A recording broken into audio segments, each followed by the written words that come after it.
Kami sedang impian Rasulullah. Ya Allah, saya sampai nangis tapi saya tahan karena mereka bertiga ini tidur jangan sampai ketahuan. Setelah itu Rasulullah. Terus saya bertanya, terus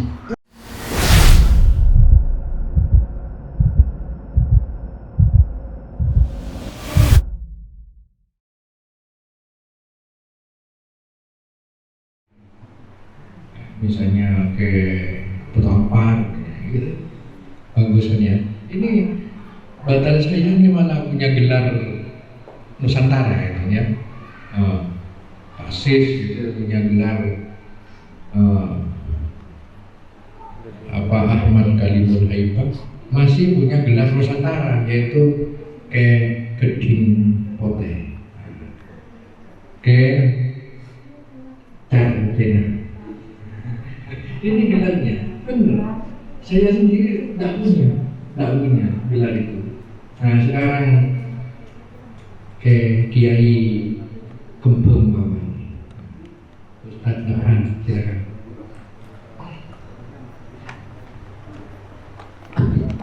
Bismillahirrahmanirrahim.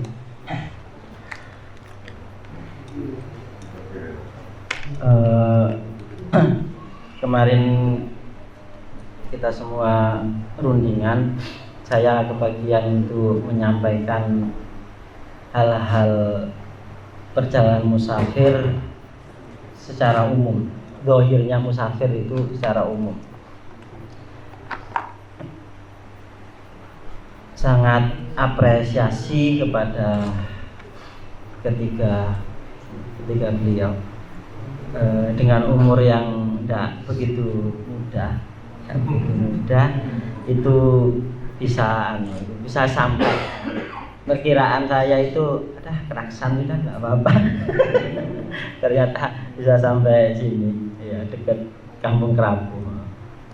Saya sering menggoda Ustaz Kalimul Haibah, sakit sampean itu anugerah bagi saya. Kenapa ya? Sampean jalan 100 meter saya belum capek sudah bisa istirahat. Jadi begini ya, saya disuruh nyampaikan ke Iwan itu, musafir itu memang berat ya, perjalanan itu berat. Cuma kita juga harus punya metode supaya itu jadi ringan.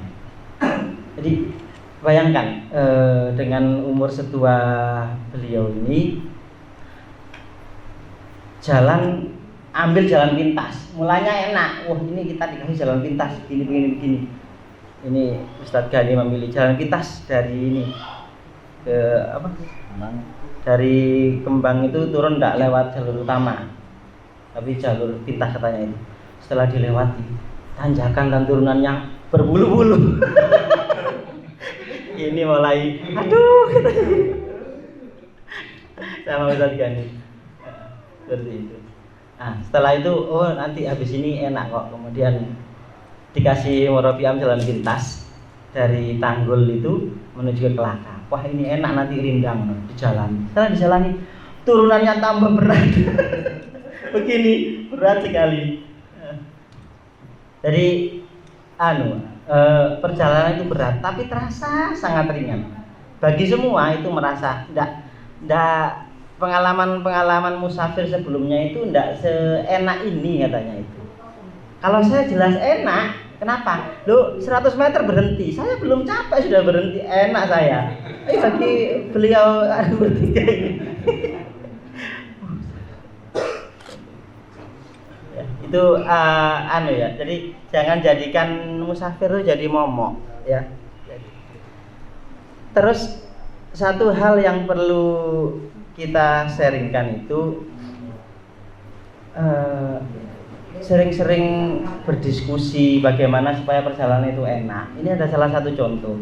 Ustadz Ghani ini kalau berjalan tidak bisa cepat, ya kan?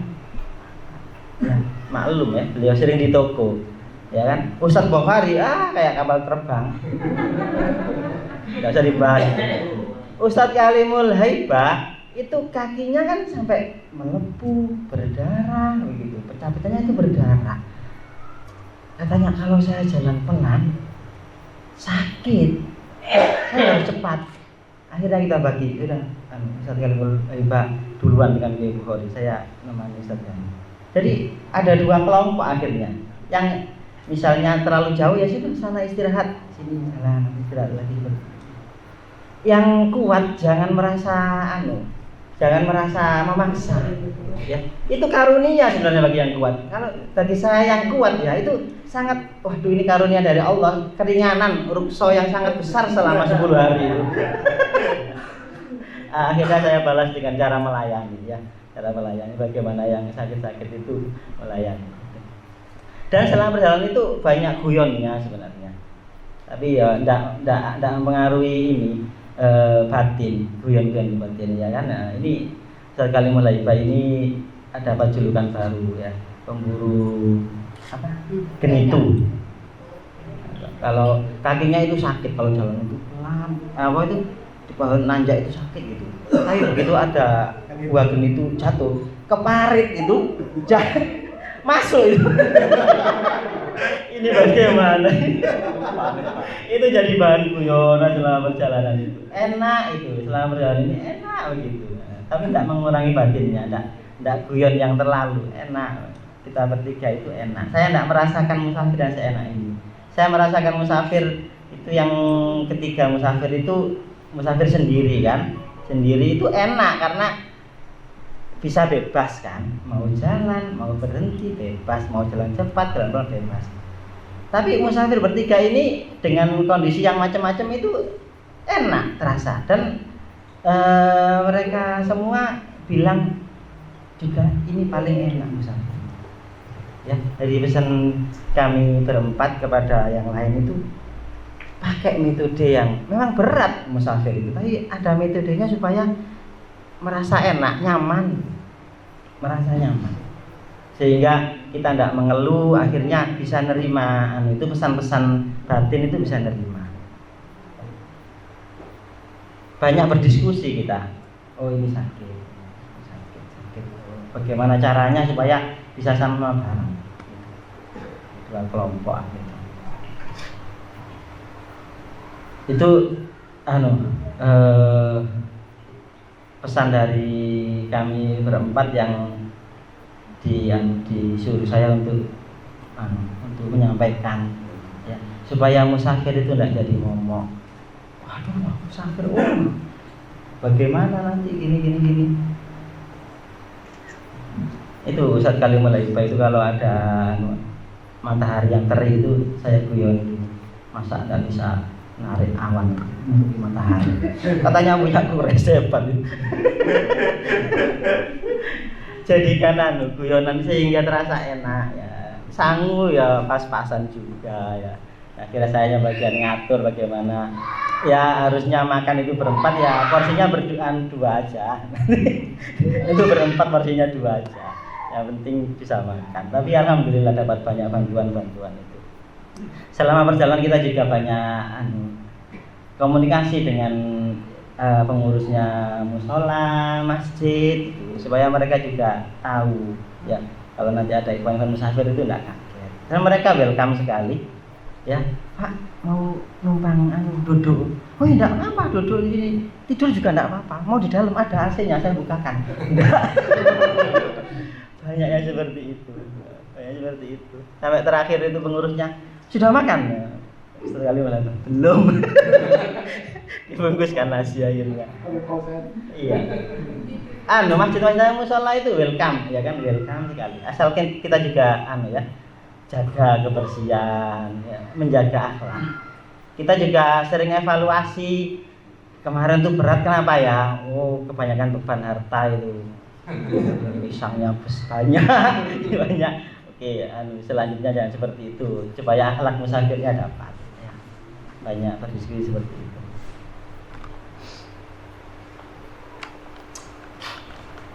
Saya mulai dapat pesan-pesan itu ketika halawat di Hasim ya. Hasim itu angin, katanya Ustaz Kalimul Hibah itu angin tadi itu aslinya itu panas, itu halawat angin dingin, kemudian dikelilingi oleh murabi am dan Ki Hasim juga ya.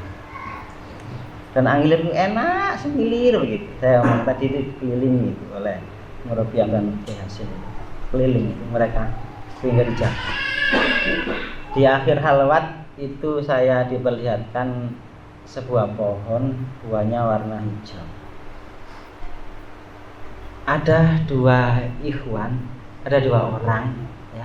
Yang satu itu mau memanjat pohon. Manjat pohon fungsinya untuk memetik. Yang satu bagian ngadai di bawah. Nah, pohon itu yang ikhwan yang bagian naik itu belum sampai di atas, sampai di tengah kemudian digoyang gini aja. Buahnya itu banyak yang rontan, jatuh sudah. Sehingga di bawah ini kewalahan untuk nadai. Buahnya warna hijau seperti mangga. Nanti biar saya coba mengartikan waktu itu. Ya di majelis ini karunia-nya banyak sehingga ikhwan-ikhwan itu ada niat saja untuk memanjat, ya istilahnya memanjat pohon itu untuk memetik buah, tidak usah sampai atas, itu sudah berguguran itu anugerah-anugerah itu banyak sekali. Nanti untuk sempurnanya diartikan oleh Murabiah. Kemudian waktu di Kelaka itu pas takbiran itu saya berjalan di belakangnya Ustadz Kalimul Haibah. Beliau tidak tahu kalau dari sela-sela kakinya yang ini bercak itu berdarah, saya yang tahu. Saya kemudian berdengung di telinga ini, Allahu Akbar, Allahu Akbar, Allahu Akbar, la ilaha illallah, Allahu Akbar, Allahu Akbar. Terus saya lihat penampakan Nabi Ibrahim itu di Ustadz Kalimul Haibah. Pesannya itu yang datang itu seakan-akan bilang begini, 10 hari itu tidak ada apa-apanya dibandingkan saya yang disuruh nyembelih Ismail, saya yang disuruh naruh Siti Hajar di padang pasir, tidak berteman. Terus datang pesan lagi,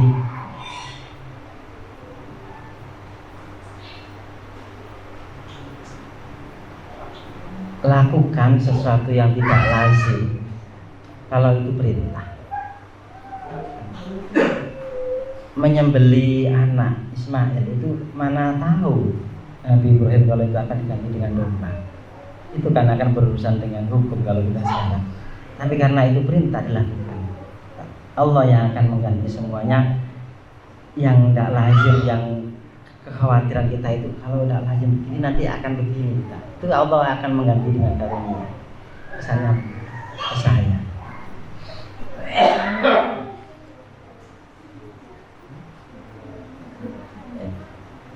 Terus di hari ke-6 ini kan Ustaz Gani malam itu sakit menggigil sehingga malam itu kita putuskan kita istirahat, nggak usah jalan. Kebetulan dapat masjid yang tidak bisa tidur di sana, tidur jam berapa sampai jam 2 jam 10 malam tidur ya sampai jam 2 ya. Kebanyakan ini, tapi tidak apa-apa, ini bonus. Bangun itu masih menggigil, keluar dari jalur itu ke Sasa Inti itu masih menggigil, kemudian sholat subuh itu ini Kiai Bukhari itu menjerit menangis. Ini juga menangis memeluk saya minta maaf. Terus saya akhirnya lihat ada sosok Rasulullah di mereka berdua. Akhirnya mereka bertiga ini sudah tidur. Saya tidur tapi tidak bisa karena tadi malam sudah kebanyakan tidur. Saya duduk di sebelah Ustadz Ghani yang sedang tidur.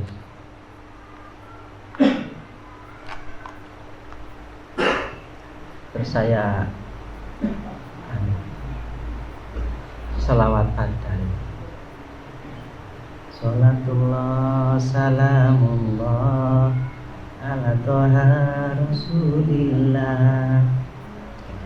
Benar, tak terasa, tahu-tahu air mata menetes.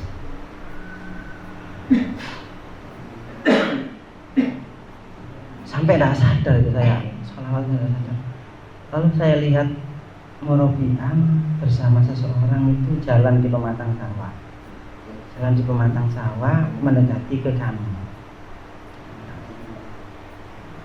Di Murabi'ah bersama seseorang ini jalan. Terus tiba-tiba dari sawah itu muncul orang. Jadi kayak itu. Orangnya itu muncul dari sawah terus naik ke pematang. Terus naik ke pematang sampai puluhan itu. Panjang itu. Saya sampai bergetar itu, rasanya hati ini bergetar, badan ini bergetar. Itu jalan ke arah kami, kayak mengelus kami semua. Bergetar. Saya terus berselawat, terus dikasih pemahaman. Yang sudah kemudian terus, ya Allah. Saya sampai nangis tapi saya tahan karena mereka bertiga ini tidur jangan sampai ketahuan. Itu Rasulullah. Terus saya bertanya, terus yang bangkit dari sawah itu siapa? Dikasih mana lagi? Itu syuhadanya perang Badar. Ya Allah. Saya sampai kerasukan sholawat itu. Saya tidak cerita ke mereka bertiga ini karena saya bercucuran air mata terus. Dan itu berlangsung mulai dari subuh sampai hari berikutnya. Terakhir itu saya kesurupan selawat Badar saat sholat zuhur. Oh, Akbar. Gak baca Al-Fatihah. Baca selawat itu sambil nyanyi itu di hati, tapi asalnya tidak baca. Itu telinga ini seakan kedengaran itu selawat, terus mulut ini otomatis baca selawat. Terus tahu-tahu mereka yang bangkit dari itu berdiri di belakang ikut sholat semua. Saya sampai tak tahan itu. Jangan sampai orang-orang sebelah ini tahu itu. Sampai zuhur itu. Setelah zuhur itu hilang, rasa itu hilang. Saya bertanya kepada Allah, kenapa dihilangkan? Saya senang. Nggak ngurus yang lain. Sampai seharian itu kalau saya jalan itu milih di paling belakang saya.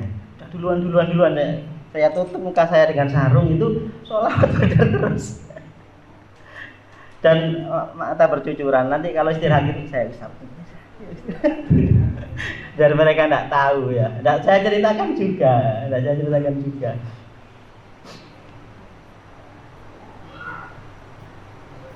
Saya bertanya-tanya, kenapa ya Allah kok hilang? Apa salah saya? Sampai saya ini tadi saya itu salah karena tidak berikan kalian boleh barokok ya. Kan saya bilang uangnya nipis, nggak bisa beli rokok. Saya sampai gitu, dalam batin saya, Ustaz maafkan saya.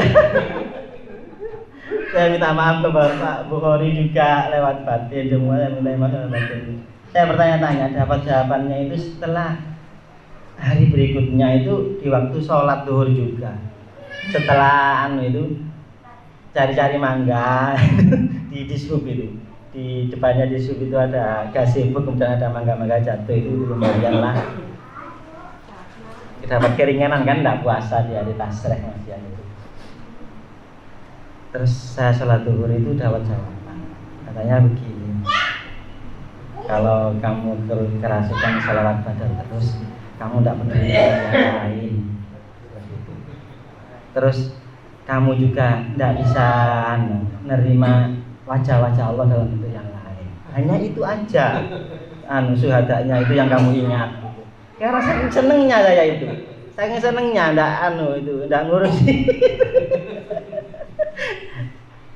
Di sholat zuhur itu di dapat jawaban itu. Setelah ada wajah itu, di sebelah imam itu ada orang berpakaian hitam, pakai ini seperti ini, ya. Salah di sebelahnya imam. Terus hati saya gini, saya tidak ikut imam yang itu, ikut imam yang ini saja.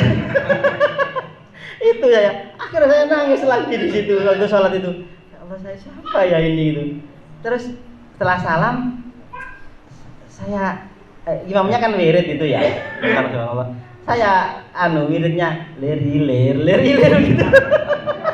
Otomatis ini saya, ini siapa ya? Saya tadi wiridnya lir. Kemudian nangis lagi saya. Keluar dari masjid itu, sosok itu ada di gerbang. Aduh, siapa? Iya, pakai belangkon bagian hitam. Iya. Ya enggak tahu Sunan Kalijogo atau siapa.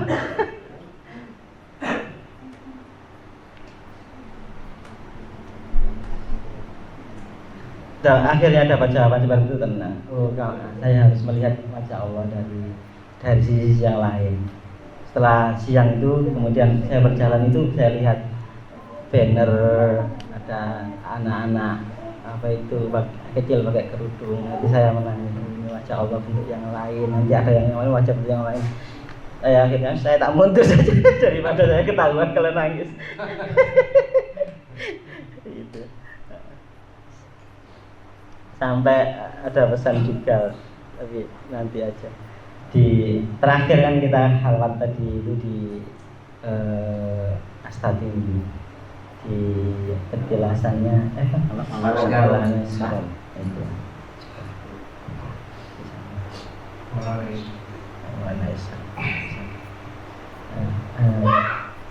ya pengalaman saya tidak bisa seenak ini musafir sebelumnya itu sangat enak dengan beliau bertiga ini, sangat enak sekali. Tidak ada yang ini arogan, harus gini enaknya bagaimana. Akhirnya yang diutamakan itu yang lemah, ya. Jadi yang musafir yang lain itu yang kuat itu anugerah ya, jangan maksa-maksa, itu anugerah rukso dari Allah. Jangan maksa-maksa, nanti kasihan yang dibaksa itu, ya. Karena bentuk-bentuk pesan batin itu juga penting. Kalau kita ngersulo terus, pesan batinnya tidak dapat. Ya, itu dari saya cukup. Assalamualaikum warahmatullahi wabarakatuh. Waalaikumsalam.